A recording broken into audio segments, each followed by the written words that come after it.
Merci, monsieur le maire, monsieur le vice-président du conseil régional, monsieur le vice-président du conseil départemental et président de la communauté de communes de la Haute-Ariège, monsieur le président du syndicat départemental des énergies de l'Ariège, messieurs les maires, mesdames et messieurs les responsables de Renault et Publicis, et surtout, mesdames et messieurs les habitants d'Appy.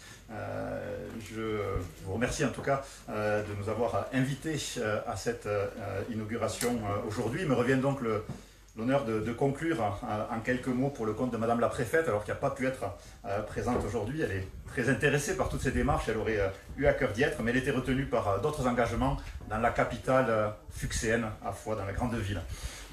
Je vous prie donc de bien vouloir l'excuser.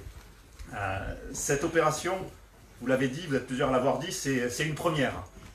Et comme toute première, elle mérite d'être saluée à la hauteur de ce caractère unique en France. Voilà, c'est déjà un premier point qui me semble devoir être salué ici.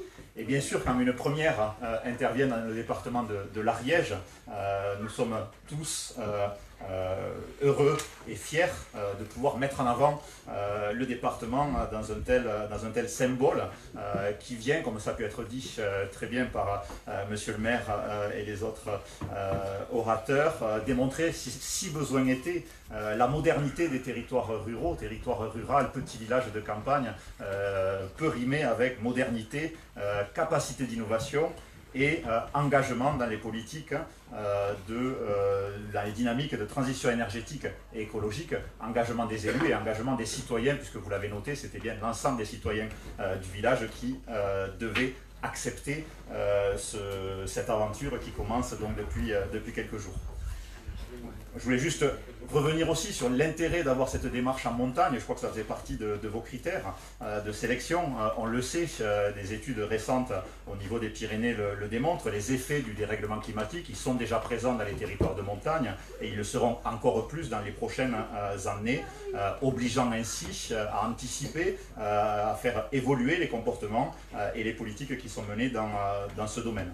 Donc cette urgence des transitions, cette urgence des évolutions de nos comportements, elle est aussi particulièrement prégnante dans le domaine des mobilités, qui, je le rappelle, en matière de transport au sens général, est notre premier secteur d'émissions de gaz à effet de serre au niveau national, d'où l'intérêt d'intervenir à la fois dans le territoire de montagne et à la fois sur ces questions de la mobilité. Tous les secteurs sont concernés, bien évidemment dans les questions de transition, le secteur de l'agriculture notamment, et j'en parle parce que Appy a aussi été un territoire d'expérimentation en matière agricole il y a quelques dizaines d'années, en matière de création notamment des associations foncières pastorales qui ont probablement aussi, monsieur le maire, permis le renouveau du village que vous avez évoqué tout à l'heure. Quelques mots moi, sur les valeurs que porte cette initiative aujourd'hui. Elles sont nombreuses et positives et je crois que c'est ça qu'il nous faut tous saluer aujourd'hui. Tout d'abord, c'est une action collective. On se pose souvent la question quand on parle de transition écologique, énergétique, est-ce que c'est chacun dans son coin qui doit faire des efforts? Est-ce que c'est au niveau national, international de porter les évolutions? On le voit bien ici, c'est la fusion de plusieurs niveaux de territoires ruraux, de grandes entreprises internationales, et ça fait appel à un collectif d'habitants qui va devoir donc ensemble se lancer dans cette dynamique. Donc cet aspect collectif me semble essentiel et porter une valeur forte pour nos territoires et pour les questions de transition. C'est une valeur, je l'ai déjà dit, expérimentale, et ça c'est important aussi, le côté opérationnel. On n'est pas que dans une étude pour dire comment est-ce qu'on va se déplacer dans 10 ou dans 20 ans, comment est-ce qu'on va anticiper les changements à venir. Non, on est dans du concret là, on est sur le terrain, on expérimente, on va regarder pendant plusieurs années, je crois, comment le dispositif évolue, et on innove au plus près des territoires. Une autre valeur qui me semble importante, c'est la valeur, vous l'avez évoquée, d'évaluation et de suivi. On va mettre en place une action avec ces 11 véhicules qui sont distribués, mais on ne va pas s'arrêter là. Aujourd'hui, c'est la première marche, je dirais, et il y en aura bien d'autres avec un suivi en continu de l'opération qui vous permettra de tirer des conséquences et du coup de pouvoir, là aussi, adapter éventuellement les politiques et les projets en la matière. Et le dernier point qui me semble essentiel, c'est que c'est une action démonstrative, en ce sens où elle est bien entendu pas limitée au joli village d'Api, mais qu'elle a vocation à faire parler d'elle beaucoup plus largement. Et en ce sens, devenir ici un territoire pilote qui va faire l'objet donc peut-être d'autres initiatives qui suivront, qui prendront la file de cette première initiative. Et on voit aussi qu'elle peut développer d'autres initiatives dans d'autres domaines. Le domaine de la mobilité n'est pas le seul domaine qui est concerné par la transition énergétique.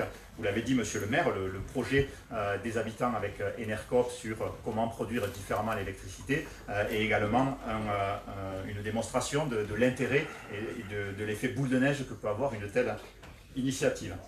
Cette opération, je voulais aussi rappeler qu'elle s'intègre dans de nombreux dispositifs qui existent déjà dans le département à différentes échelles. On a évoqué l'échelle communale et l'échelle du grand groupe international. Il y a beaucoup d'autres échelles dont les uns et les autres être les représentants ici, des communes, intercommunalités, départements, régions, États. Et dans le département de l'Ariège, les initiatives sont nombreuses. Vous avez cité le déploiement des bornes de recharge avec le syndicat départemental des énergies, mais on a aussi de nombreuses intercommunalités qui travaillent à des démarches de plans globaux de déplacement, à des plans climat qui ont aussi été réalisés, qui vont être source de nouvelles actions, des réseaux aussi sur le réseau Pouce mené par différentes collectivités, dont le PNR, je crois, pour développer là aussi l'autostop et le covoiturage. Et ces opérations sont largement soutenues par l'État, auquel on participe. Nos services techniques accompagnent les collectivités. On participe aussi de façon financière. Madame la préfète et les sous-préfets ont décidé cette année d'attribuer des bonus en matière de dotation DETR, dotation aux équipements ruraux, pour tout ce qui est, d'ailleurs une réunion que vous présidiez, je crois, monsieur le président de la communauté de communes, pour ce qui est donc démarche qui va dans le sens d'une prise en compte des enjeux écologiques et de transition énergétique. Donc tout ce qui est aire de mobilité, tout ce qui est rénovation énergétique des bâtiments verra l'objet de bonifications en matière de DETR. Et les services de l'État sont également impliqués dans leur propre démarche interne d'exemplarité en matière de déplacement, ce qui m'a permis de pouvoir profiter de la route de la Corniche ce matin au volant d'une voiture électrique et de profiter en plus du soleil, du silence sur cette belle route.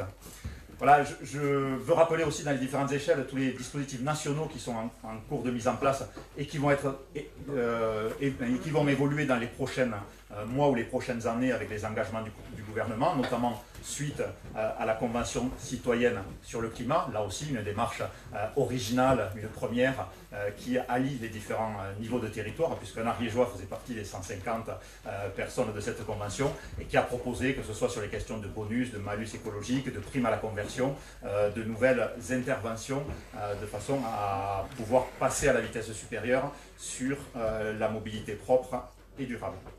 Je souhaite donc en conclusion remercier les initiateurs de cette opération, remercier les habitants, monsieur le maire, pour toute l'énergie que vous avez déployée. Vous avez fait sentir, je crois, le travail préparatoire qui a été nécessaire à cette première journée. Et je voulais conclure justement en indiquant que c'est une première étape aujourd'hui, c'est le début d'une aventure.